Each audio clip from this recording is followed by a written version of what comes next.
Setiap kita, jika dihadapkan dengan pilihan kutuk atau berkat, maka dapat dipastikan kita akan memilih berkat. Kutuk adalah suatu keadaan yang mengerikan. Sebaliknya, berkat adalah suatu keadaan yang identik dengan hal-hal yang menyenangkan, damai sejahtera, sehat, kelimpahan, dan semua yang diharapkan banyak orang dalam hidup ini.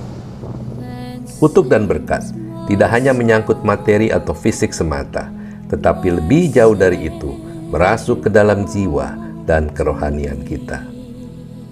Orang kaya bukan berarti hidup dalam berkat, karena banyak dari mereka yang tetap kosong dalam hidupnya dengan segala alasannya.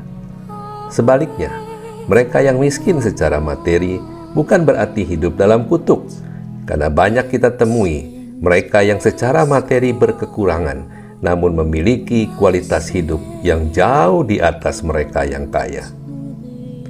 Di masa pandemi saat ini, begitu banyak orang, mungkin termasuk kita, tanpa sadar mengutuki dirinya sendiri melalui perkataan seperti, "Sekarang aku susah, aku kena PHK, usahaku bangkrut, aku nggak punya uang, miskin," dan seterusnya dan seterusnya. Kata-kata negatif itulah yang lebih sering diucapkan, walau mungkin bermaksud mendapat belas kasihan orang, bahkan juga belas kasihan Tuhan bagi dirinya.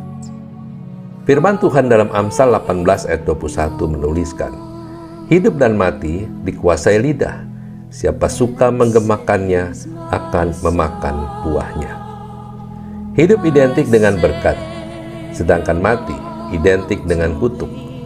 Mana yang akan terjadi tergantung dari lidah kita, mana yang paling sering kita ucapkan dalam keseharian. Manusia memiliki kecenderungan melihat yang negatif lebih dulu dibanding yang positif dalam setiap keadaan. Kalau kita menggemakan yang buruk atau negatif, maka yang buruk atau negatif yang ada di sekeliling kita. Sebaliknya, kalau kita menggemakan yang baik atau positif, maka yang baik atau positif pula yang akan terjadi dalam kehidupan kita. Jangan ikat tangan Tuhan dengan perkataan kita, sehingga Tuhan tidak dapat memberkati kita, karena Tuhan tidak dapat melanggar firman-Nya sendiri. Bukannya Tuhan tidak mau atau tidak mampu menolong kita, tetapi kita yang membelenggu Tuhan, memberkati kita melalui perkataan kita sendiri. Setelah kita mendengar firman, mari kita rubah perkataan kita dalam keseharian menjadi positif melalui pengucapan syukur. Kalau kita masih sehat, masih bisa bernafas, masih bisa makan, masih, dan seterusnya. Masih banyak hal positif yang bisa diucapkan. Pada saat kita ucapkan, itu akan membangun pengharapan di dalam kehidupan kita. Saudara, mulai sekarang mari kita rubah atmosfer hidup kita melalui perkataan yang positif, walaupun kenyataannya hal itu belum terjadi.